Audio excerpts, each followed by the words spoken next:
ካልበለጡ፣ ካልቀደሙ፣ ካልተደመጡ፣ ካላሸነፉ እሻላለሁ፣ እበልጣለሁ፣ እደምቃለሁ፣ አጌጣለሁ፣ እኔ እኔ እኔ የኔ እሱ ነው እያሸነፈ ያለ ያጣላን ያለው። የዛሬ ማግኘትህን አይተህ የሞላለህን ከረሳ ትዕቢተኛ ትሆናለህ። ይልቅስ ነገ ማጣት እንዳለ ካሰብክ ዛሬ በማግኘት ትሑት ትሆናለህ። ዓለም ለምን የሚጣላ ይመስላችኋል? ጉልበተኝነት፣ እኔ ነኝ አሸናፊው ማለት እኔ በልጥ እኮ ነው። ከጫፍ እስከ ጫፍ ዓለምን የሚያተራምሰው የምትወጣበት ጉልበት፣ የምትወርድበት ኃይል፣ ያማሩ ልጆችህ የእግዚአብሔር ስጦታዎችህ ናቸው።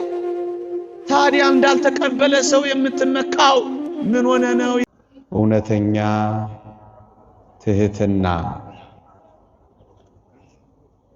የምንማማርበት ርዕሴ ነው።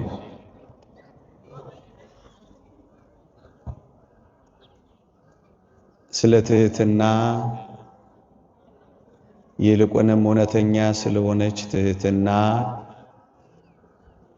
ክብሯን፣ ጸጋዋን፣ ዋጋዋን፣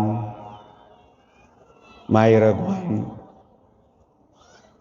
እውነተኛ ትሕትና ምን ማለት እንደሆነች ጥቂት ቁም ነገሮችን ሰምተን ሕይወቱን ገንዘብ እናድርገው። እግዚአብሔር ይርዳን።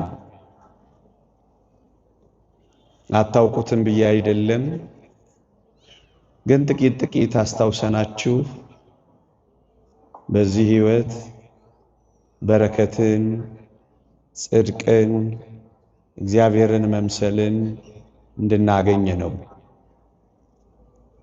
አንደኛ እውነተኛ ትሕትና ምንድናት? ሊቁ ቅዱስ ዮሐንስ አፈወርቅ ስለ እውነተኛ ትሕትና ሲያስተምር እውነተኛ ትሕትናን እንዲህ አላት። እውነተኛ ትሕትና በክብር ካንተ ጋራ እኩል ከሆነው ሰው በታች እንደሆንክ ማሰብ እሱ እውነተኛ ትሕትና ነው አለ። ልድገመው። በክብር ካንተ ጋር እኩል ከሆነው ሰው ትንሽ ዝቅ ያልክ እንደሆንክ ካሰብክ አንተ እውነተኛ ትሑት ነህ ይላል። እዩ ምእመናን፣ በችግር ምክንያት ራሱን ዝቅ የሚያደርግ ሰው ትሑት አይደለም። ጸጋ ሳይኖረው፣ ስጦታ ሳይኖረው ታናሽ ስለሆነ ወይም ዝቅ ያለ ሰው እንደገና ራሱን ዝቅ ቢያደርግ እሱ ትሑት አይደለም ማለት። እውነተኛ ትሕትና እኩል ሆነን ሳለን፣ እኩያሞች ሆነን ሳለን በክብር ከአንድ ሰው ጋር ተካክለን ሆነን ሳለን፣ አቻ ሆነን ሳለን ከዚያ ሰው ትንሽ ዝቅ ካልን እውነተኛ ትሑታን እኛ ነን። ራሱን ከፍ ከፍ ማድረግ የሚቻለው ሆኖ ሳለ ራሱን ዝቅ ያደረገ እሱ እውነተኛ ትሑት ነው ይላል ሊቁ። እየቻላችሁ ከፍ ማለት እየቻላችሁ ባለማይረግ እየሆናችሁ ብዙ የሚበልጥ ነገር እያላችሁ ከፍ ከፍ ማድረግ ራሳችሁን እየተቻላችሁ ራሳችሁን ዝቅ ካደረጋችሁ እናንተ ትሁት ናችሁ። ራሳችሁን ከፍ ማድረግ ስላልቻላችሁ ግን ወይም ከፍ ያላችሁ ሳትሆኑ ራሳችሁን ዝቅ ላድርግ ካላችሁ እናንተ ትሁት አይደላችሁ። ለዚህ ነው ቅዱስ ዮሐንስ አፈወርቅ በክብር ከናንተ ጋር እኩል ከሆነው ሰው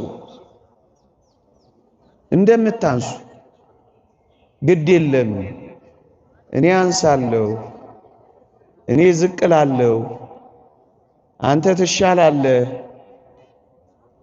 የሚል ሐሳብ በልቦናችሁ ካለ እናንተ ትሁት ናችሁ ይላል። እኩል ሆናችሁ። ለዚህ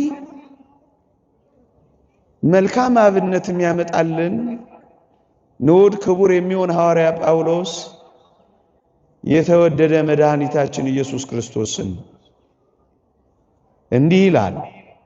የፊልጵስዩስ መልእክት ምዕራፍ 2 እንዲህ ይላል ስለ ክርስቶስ ሲናገር እርሱ በእግዚአብሔር መልክ ሲኖር ሳለ ከእግዚአብሔር ጋር መተካከልን መቀማት እንደሚገባ ነገር ሳይቆጥር ራሱን አዋረደ ይላል።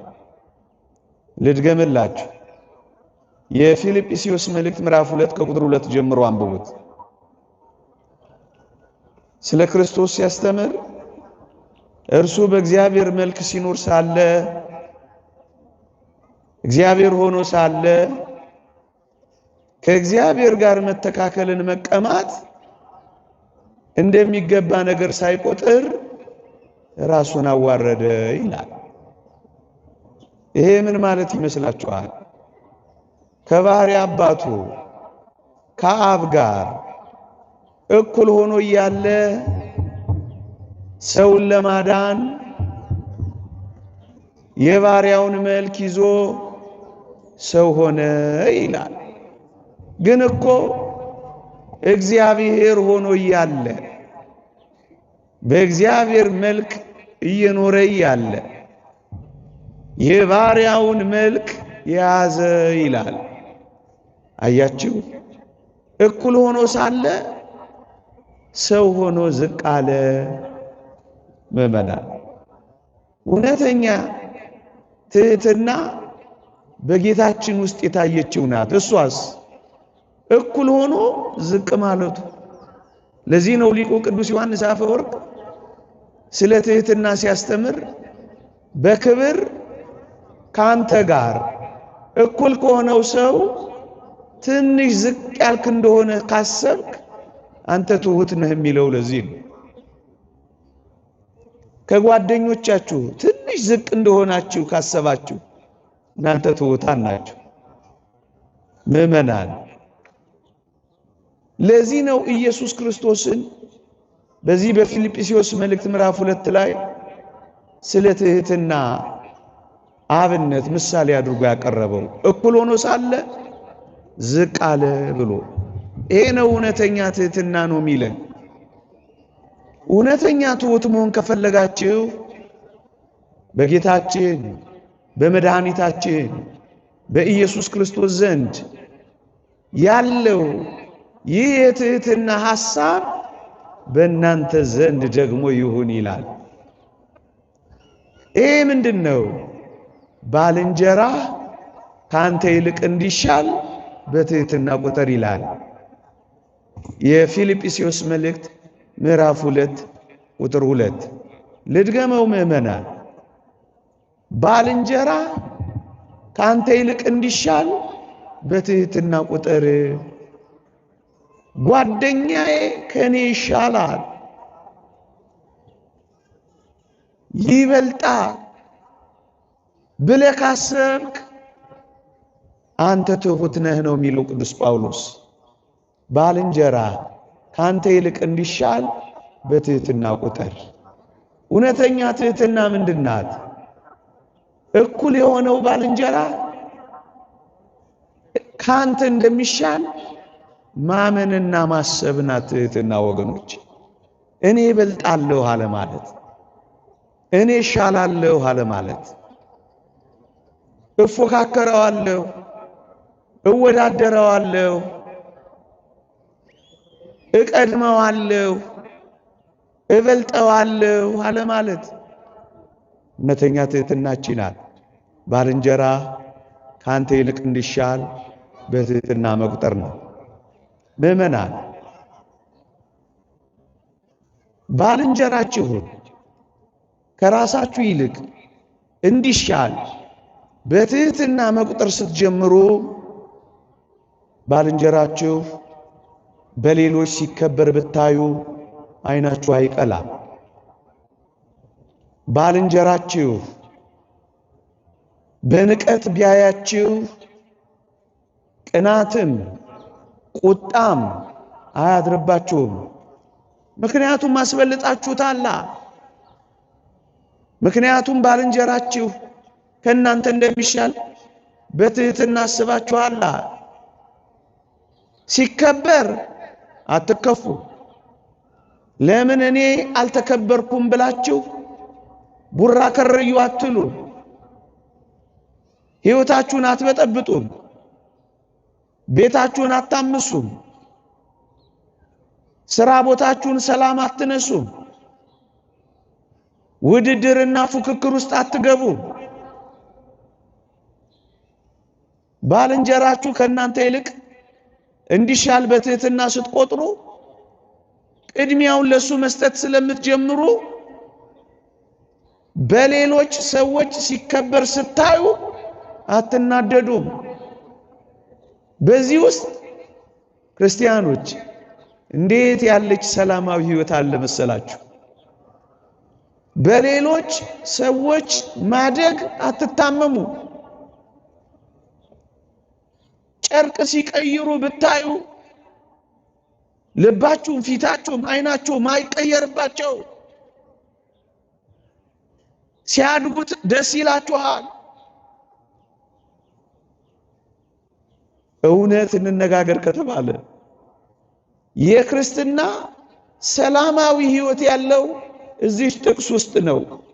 ባልንጀራ ካንተ ይልቅ እንዲሻል በትህትና መቁጠር ስትጀምር ሰላማዊ ኑሮ ትኖራለህ። በዚህ ውስጥ እኔ እበልጥ የሚባል ጸብ የለም። ለምን እኔ አልተከበርኩም የሚል ትዕቢት የለም።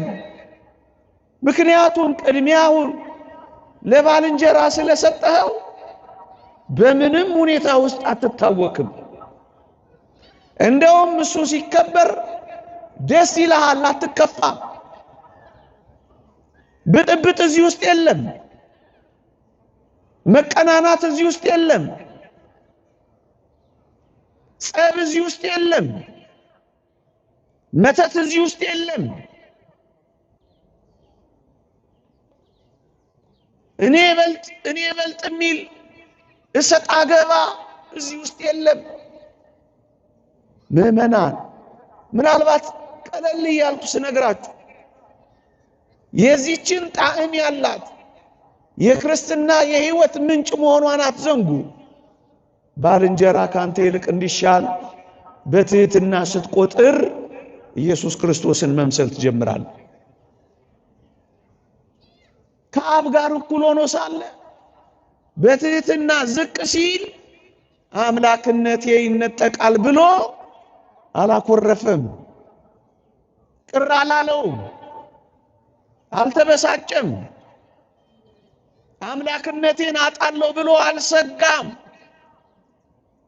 እውነተኛ ትህትና ምንድናት? ባልንጀራ ካንተ ይልቅ እንዲሻል በትህትና መቁጠር ናት። በጌታችን ዘንድ ያለች ሐሳብ በእናንተ ዘንድ ደግሞ ይሁን። እሱ ሐሳብ ምንድናት? እኩል ሆኖ ሳለ ዝቅ ማለት ነው። ትከሻ ለትከሻ አትለካካም፣ ጥርስ አትናከስም፣ አትገፋፋም። ዓለምን የውድድር ሜዳ አታረግም። እኔ በልጥ ጦርነት አትገጥምም። የኔ አትባባልም። በጣም ሰላማዊ ትሆናለህ። ይህ እንዴት ያለ የመንፈሳዊ ሕይወት ምስጢር መሰላችሁ! ቅዱስ ይስሐቅ ሶርያዊ እንዲህ ይላል፣ ትሕትና መለኮታዊ ልብስ ነው።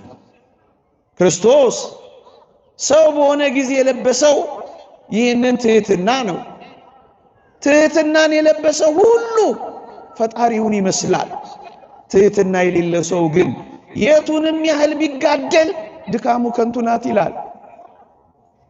የቱንም ያክል ብትጋደሉ፣ ትጋሃ ሌሊት ቢኖራችሁ፣ መንኖ ጥሪት ቢኖራችሁ፣ ጿሚ ተሐራሚ ብትሆኑ፣ ጠባለ ኪዳን መሸለ ቁርባን ብትገሰግሱ፣ የትሕትናን ልብስ ካለበሳችሁ ኢየሱስ ክርስቶስን አትመስሉትም።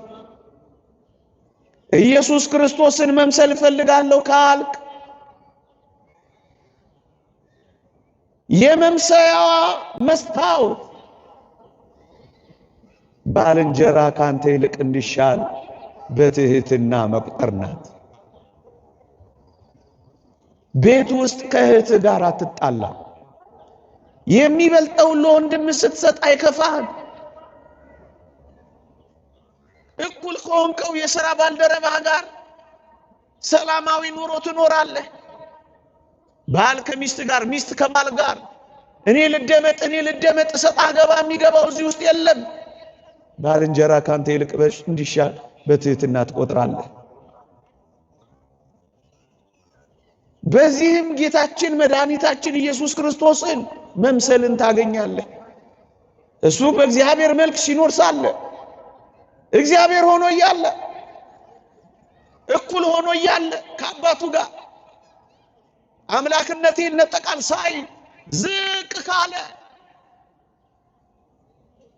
ሰው ሆይ ሁላችንም እኩል ነን። ትንሽ ዝቅ ካልን ኢየሱስ ክርስቶስን እንመስላለን። የቱንም ያክል ብዙ ጸጋ ቢኖርህ እቺን ጸጋ ካጣሃት እመነኝ አምላክህን መምሰል ታጣለህ። ፓትርያርክ ሺኖዳ አንዲት ውብ ገለጻ አለቻቸው እዚች ጋር። ምን ይላሉ መሰላችሁ? ከወንድሞች ጋር እንደ ልጅ ሁን ይላሉ በሞቴ ስማቸው። ከወንድሞች ጋር፣ ከእኩዮች ጋር፣ አብረ ከምትውላቸው ጋር እንደ ልጅ ለመሆን ሞክር፣ እንደ ልጅ ሁን ይሉና ከልጆች ጋር ደግሞ እንደ ወንድም ሁን። ከጓደኞች ጋር ትንሽ እንደ ልጅ ዝቅ በል፣ ከልጆች ጋር ደግሞ ትንሽ ዝቅ በልና እንደነሱ ወንድማቸው ሁን። ወዳጅ እዚህ ውስጥ ጥልቅ ሰላማዊ ሕይወት፣ እዚህ ውስጥ አስደናቂ ክርስቶስን መምሰል ታገኛለህ። አንደኛ እውነተኛ ትሕትና ምንድናት? በክብር ካንተ ጋር እኩል ከሆነው ሰው ትንሽ ዝቅ ማለት ናት። ዓለም ለምን የሚጣላ ይመስላችኋል? ጉልበተኝነት፣ እኔ ነኝ አሸናፊው ማለት፣ እኔ በልጥ እኮ ነው። ከጫፍ እስከ ጫፍ ዓለምን የሚያተራምሰው እኛ ሀገር ይሄው ስንት ዘመን አለን እየተቆራቆዝን። ለምን? እኔ እሱ ነው እኮ የሚያጣላው። ካልበለጡ፣ ካልቀደም፣ ካልተደመጡ፣ ካላሸነፉ እሻላለሁ፣ እበልጣለሁ፣ እደምቃለሁ፣ አጌጣለሁ፣ የኔ እሱ ነው እያሸነፈ ያለው እያጣላን ያለው። እቺን ሕይወት መኖር የሚለምድ በዚህች ሕይወት የሚለማመድ ግን ፍጹም ሰላማዊ ይሆናል። ከጓደኞቻችሁ ጋር ሰላማዊ፣ ከትዳር አጋሮቻችሁ ጋር ሰላማዊ፣ ከጓደኞቻችሁ ጋር ሰላማዊ፣ ከሥራ ባልደረቦቻችሁ ጋር ሰላማዊ። ባልንጀራ ካንተ ይልቅ እንዲሻል በትሕትና ስትቆጥር፣ ባልንጀራህን ስታስቀድሙ ፉክክር የለም፣ ውድድር የለም፣ መበላለጥ የለም፣ መለካካት የለም፣ እኔ ቀድም እሽቅድምድም የለም። አንድ ቃል ብቻ ደግሜ ላብቃ። ትሕትናን የለበሰ ሁሉ ፈጣሪውን ይመስላል። ትሕትና የሌለው ሰው ግን የቱንም ያህል ቢጋደል ተጋድሎ ከንቱ ነው። አንድ ሁለተኛ፣ እውነተኛ ትሕትና ምንድን ነው? እውነተኛ ትሕትና ምንድን ነው? ምዕመናን፣ ዛሬ ያነሳሁት ክርስቲያን መሆን ለሚፈልግ ሁሉ የእውነተኛ እግዚአብሔርን የማግኛ መንገድ ነው የምነግራችሁ። በጣም ቀላል ነገር ይመስለናል። ሁሉ ጊዜ ስለሚደጋገም እንደ ተራም ጉዳይ ቆጥረነዋል። እውነተኛ ትሕትና ምንድን ናት? እውነተኛ ትሕትና ሁሉን ከእግዚአብሔር እንደተቀበለ ማመንና ማሰብ ናት። እደግመዋለሁ። እውነተኛ ትሕትና ምንድን ናት? ሁሉን ነገር የሰጠው እግዚአብሔር ነው ብሎ ማመንና መቀበል ነው። ከኔ የሆነ ነገር ምንም ነገር የለም ብሎ ማመን ነው። እውነተኛ ትሑት ሰው ማን ነው ካላችሁኝ፣ ራሱን ሳይሆን እግዚአብሔርን የነገሮች ሁሉ ምንጭ፣ ምክንያት፣ ማዕከል ያደረገ ሰው ነው። እውነተኛ ትሑት እሱ ነው። ምዕመናን፣ ቅዱስ ባስልዮስ እንዲህ ይላል፣ የያዝከው በጎ ነገር ሁሉ የእግዚአብሔር ስጦታ መሆኑን ዘንግተህ በእጄና በጥበብ ያገኘሁት ካልክ በትዕቢት ወድቀሃል። የሰጠህ እግዚአብሔር መሆኑን ማወቅ የትሕትና መጀመሪያ ነው ይላል። በራስ መመካት ግን የጥፋት መንገድ ነው። ወዳጄ፣ ትሑት መሆን ከፈለክ የትኛውም በጎ ስጦታ ካለ የሰጠህ እግዚአብሔር መሆኑን ማወቅ። ሀብት አለ፣ በላቤ ጥሬ ግሬ ሳትል እግዚአብሔር ባርኮኝ ነው ካልክ ትሑት መሆን ትጀምራለህ። ዕውቀት ቢኖርህ የተቀበልኩት ነው ካልክ በእውቀት መመካት ታቆማለህ። ያን ጊዜ ትሑት መሆን ትጀምራለህ። ካንተ የጀመረ ነገር እንደሌለ በጎ ስጦታ ፍጹምም በረከት ከላይ እንደሆነ ማመን ስትጀምር ትሑት ትሆናለህ። እደግመዋለሁ፣ የሰጠህ እግዚአብሔር መሆኑን ማወቅ የትሕትና መጀመሪያ ነው ወዳጄ። እዚህ ውስጥ ትምክህት የለም። እግዚአብሔር ነው የሰጠሽ። ውበትሽ አያስመካሽም፣ በማንም ላይ አያስኮራሽም። የተሰጠሽ እንደሆነ ስለምታውቂ ትሑት ትሆኛለሽ። እዚህ ውስጥ ኩራት የለም። እዚህ ውስጥ መመጻደቅ የለም። እዚህ ውስጥ መኮፈስ የለም። እዚህ ውስጥ መናቅ የለም። ምክንያቱም ምንጩ እግዚአብሔር ነው። ቅዱስ ጳውሎስ በአንደኛ ቆሮንቶስ መልእክት ምዕራፍ 4 ቁጥር 7 አንተ እንድትበልጥ ማን አድርጎሃል? ያልተቀበልከውስ ምን አለ? የተቀበልክ ከሆንክ ግን እንዳልተቀበልክ የምትመካ ስለምንድን ነው ይላል። ያልተቀበልከው ምን አለ ወዳጄ? ይህን የመሰለ ተክለ ሰውነት ነው ከእግዚአብሔር ነው ያገኘሽው። ይህን የመሰለ የእውቀት ጸጋ ነው እግዚአብሔር መጽውቶ ነው። የምትወጣበት ጉልበት፣ የምትወርድበት ኃይል፣ ያማሩ ልጆችህ የእግዚአብሔር ስጦታዎችህ ናቸው። ታዲያ እንዳልተቀበለ ሰው የምትመካው ምን ሆነ ነው ይላል ቅዱስ ጳውሎስ። ትምክህት ካለ ትሕትና ይወጣል። ወዳጄ፣ እውነተኛ ትህትና ምንድናት? የሰጠህ እግዚአብሔር መሆኑን ማወቅ ናት። እግዚአብሔር እንደሰጠህ ካወቅ ሰጪውን ታከብራለህ። አንተ ተቀባይ ብቻ እንደሆንክ እንደተመጸወትክ ብቻ ታምናለህ። አንድ ቀን ሊወሰድ እንደሚችል ደግሞ ትረዳለህ። ስለዚህ ምን ትሆናለህ? ትምክህትህን ታጠፋለህ። ጸጋውን የሰጠህ እግዚአብሔር እንደሆን ካወቅ ትዕቢትህን ታርቃለህ። የእግዚአብሔር ነው የኔ አይደለም ማለት ከጀመርክ ትሁት ትሆናለህ። እንደተቀበልክ ከረሳህ ትዕቢተኛ ትሆናለህ። በተሰጠ ነገር መመካት ከጀመርክ ትዕቢተኛ ትሆናለህ። በተሰጠ ነገር ማመስገን ካቆምክ ትዕቢተኛ ትሆናለህ። ሰጪውን ማወቅ ትሁት ያደርጋል። ምእመናን መልካም ነገር ሁሉ ካለህ ሰጪውን አመስግንበት፣ ሰጪውን አክብርበት።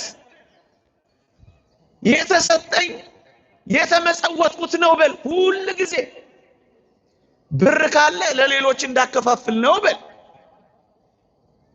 ዕውቀት ካለ ስራ ልሰራበት ነው በል።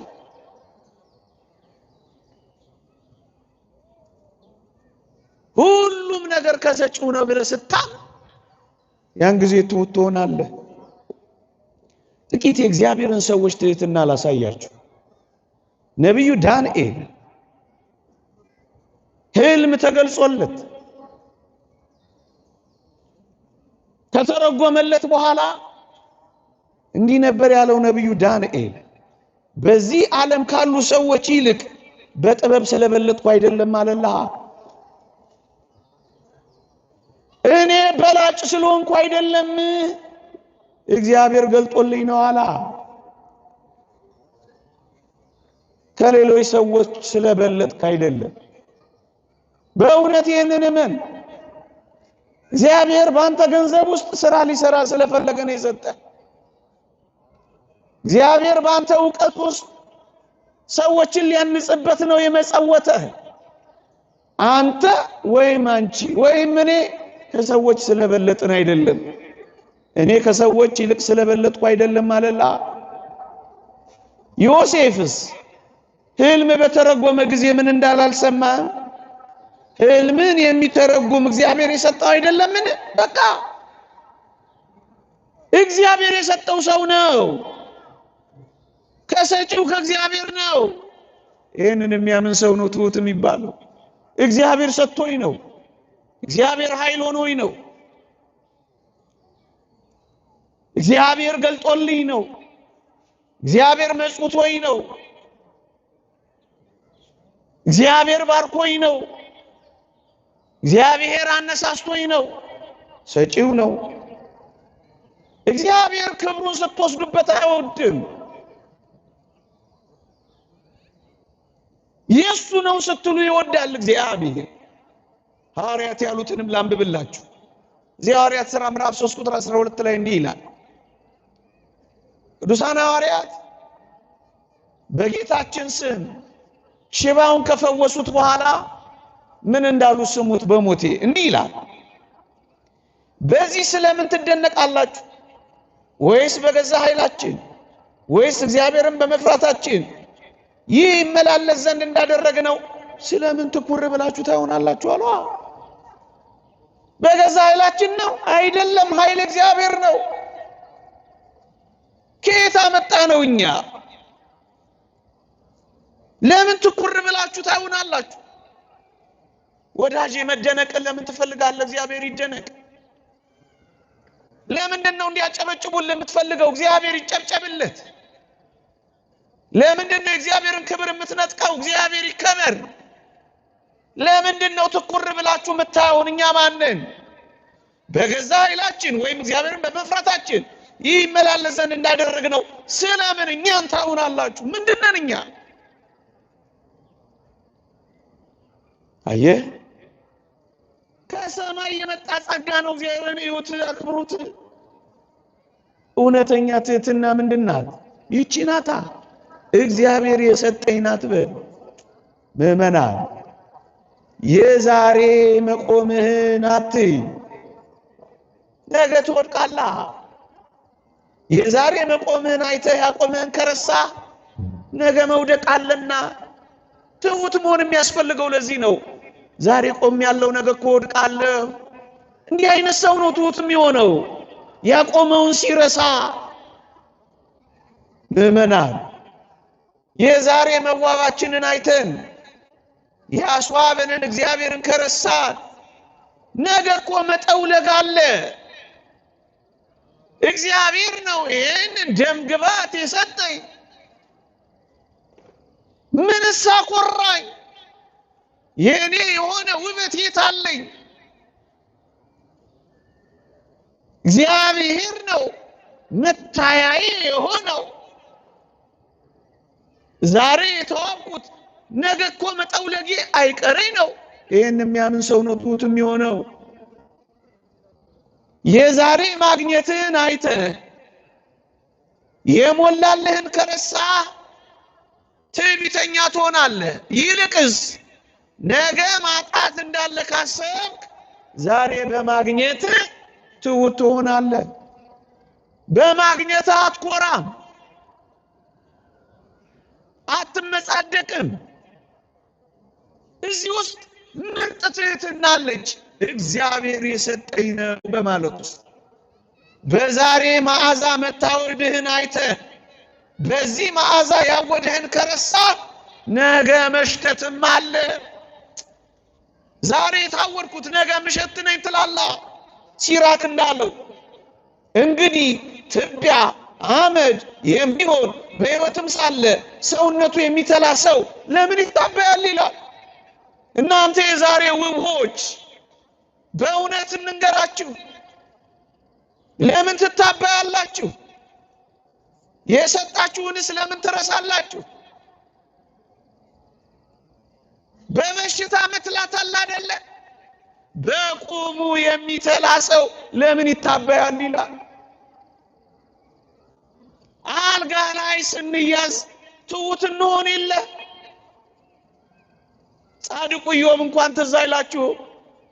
እግዚአብሔርን መገዳደር ጀምሮ መጨረሻ ላይ ምንድን ያለው? መስማትንስ በጆሮቼ ሰምቼ ነበር፣ አሁን ግን ዓይኔ አየች። ስለዚህ ራሴን እንቃለሁ፣ በአመድ ውስጥ እንከባለላለሁ ነው ያለው። ይህ እግዚአብሔርን ጸጋ ስጦታውን ኃይሉን የሚረዳ ሰው ትሁት ይሆናል። ወዳጄ የዛሬ ማጌጥህን አይተህ ያጌጥህን አትርሳ፣ ባዶ መቅረት አለና። የዛሬ ቀና ማለትህን አይተህ ቀና ያደረገህን አትርሳ፣ መጎንበስ አለና። የዛሬ መፈለግህን አይተህ አትኩራ፣ አንድ ቀን አለመፈለግም አለና። ትሁት የሚሆን ሰው ይሄ ነው። በመፈለጉ ቀን ያለመፈለግ ቀን ሊመጣ እንደሚችል የሚያስብ ሰው ትሁት ይሆናል። በመዋብ ቀን መጠውለግም ሊመጣ እንደሚችል የሚያስብ ሰው ትሁት ይሆናል። በማጌጥ ቀን መራቆት እንደሚመጣ የሚያስብ ሰው ትሁት ይሆናል። ከኔ የሆነ ምንም ነገር የለም የእግዚአብሔር ነው ብሎ የሚያስብ ሰው ትሁት ይሆናል። ምእመናን አለበለዚያማ እንደ ዲያብሎስ መሆን ነው። የእግዚአብሔር ቃል እንዲህ ይላል ስለ ዲያብሎስ ሲናገር፣ በውበት ምክንያት ልብ ኮርቷል፣ ከክብርም የተነሳ ጥበብን አረከስ፣ በምድርም ላይ ጣልሁ ይላል። ዲያብሎስ ለምን የተጣለ ይመስላችኋል? በውበቱ ምክንያት እኮ ኮርቶ ነው። እግዚአብሔር እንደሌለ እኮ ቆጥሮ ነው። ያን ጊዜ ነው መዋረድ የሚጀመረው። እግዚአብሔርን የረሳች ነፍስ ትዋረዳለች። እግዚአብሔር ሰጥቶኝ ነው የማትል ነፍስ ትምክህተኛና ትዕቢተኛ ትሆናለች። ወደ ምድርም ጣልኩህ እንዳለ እንደ ዲያብሎስ ትጣላለች። ሁለተኛ ትህትና ምንድን ናት? ደግሜ ልለፋት ሁሉን ከእግዚአብሔር እንደተቀበለ የሚያምን ሰው ትሁት ይሆናል። ከኔ የሆነ አንዳች ነገር የለም ማለት የለመደች ነፍስ ክብሩን ሁሉ ለእግዚአብሔር መስጠት ትጀምራለች። ከትምክህት ትወጣለች፣ ከኩራት ትወጣለች፣ ከትዕቢት ትወጣለች፣ ከመኮፈስ ትወጣለች። እዩኝ እዩኝ ከማለት ትወጣለች። በቆመችበት ቀን የምትወድቅበትን ቀን ታስባለች። ስትከብር መዋረድ እንዳለም ትረዳለች። ስለዚህ ትሆናለች። ያሁን ብቻ ሳትሆን የነገዋንም ጊዜ ታስባለች። የእግዚአብሔርን ክብር መውሰድ አትፈልግም። የኔ ነው አትልም። ሁለት እየሰማችሁኝ ነው? እየሰማችሁኝ ነው?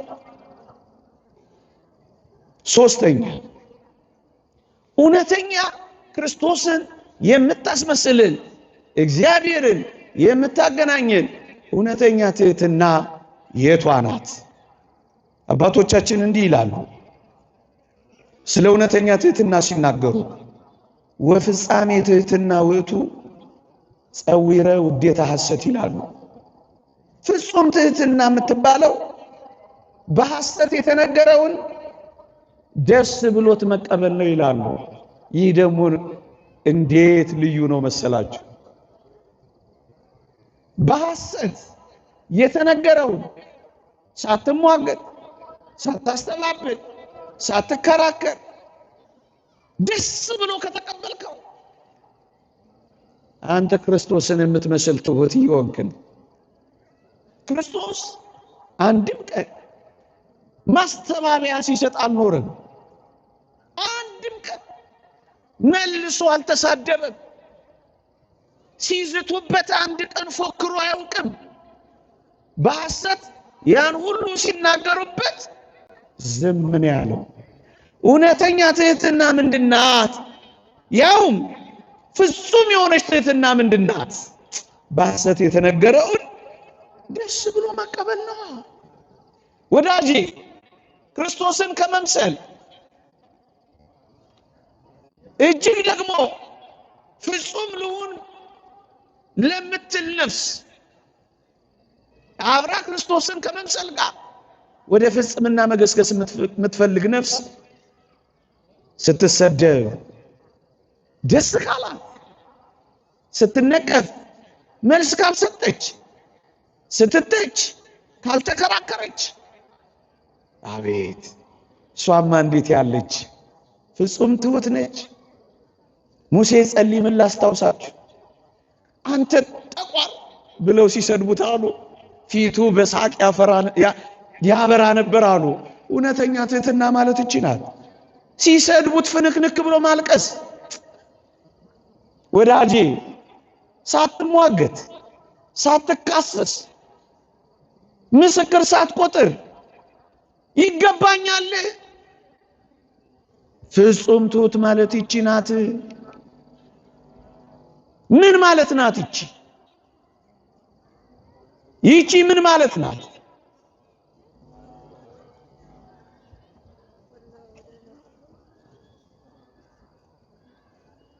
እቺን ጨርሼ አቆማለሁ። እየሰማችሁኝ ነው? ነው እነሱን ነው የምታዩት?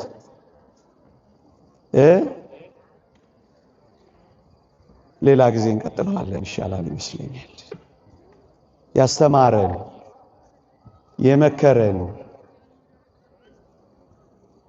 የአባቶቻችን አምላክ እግዚአብሔር እንዲህ ባለው ፍጹም በሚያረግ እግዚአብሔርን በመታስመስለን መልካም የትህትና ሕይወት እንድንኖር እግዚአብሔር ይርዳን።